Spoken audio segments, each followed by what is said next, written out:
పోలీసులకు కొట్టే అధికారం లేదు. రోడ్డు మీద వెళ్తున్నప్పుడు బైక్ కీస్ ని తీసుకునే అధికారం ట్రాఫిక్ పోలీసులకు అస్సలే ఉండదు.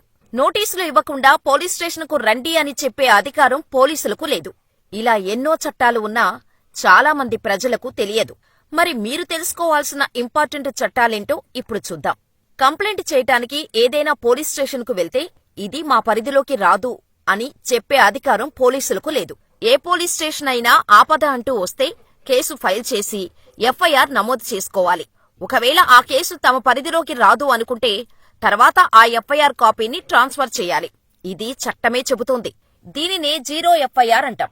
మన ఫిర్యాదు ఏ స్టేషన్ పరిధిలోదో తేలనప్పుడు మనం ఎక్కడైతే ఫిర్యాదు చేస్తామో అక్కడ జీరో ఎఫ్ఐఆర్ గా నమోదు చేసి తర్వాత సంబంధిత స్టేషన్ ఏదో తెలుసుకొని ఆ ఎఫ్ఐఆర్ ను ఆ స్టేషన్ కు పోలీసులు బదిలీ చేయాలి.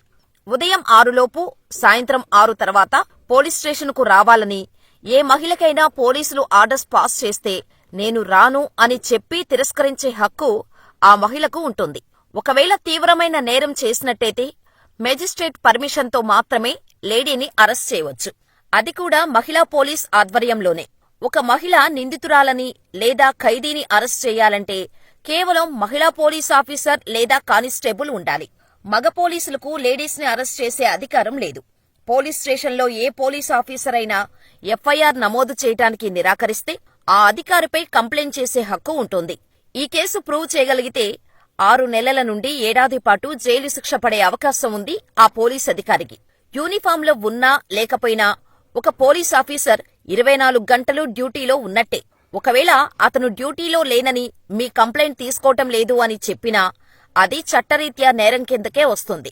మీరు ఒక నేరానికి శిక్ష అనుభవించినట్టయితే అదే తరహా నేరానికి అదే రోజు అదే శిక్ష వేసి శిక్షించే హక్కు లేదు.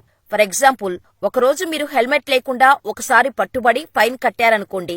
సేమ్ డే అదే నేరానికి మీరు పట్టుబడితే రెండోసారి ఫైన్ కట్టాల్సిన అవసరం ఉండదు.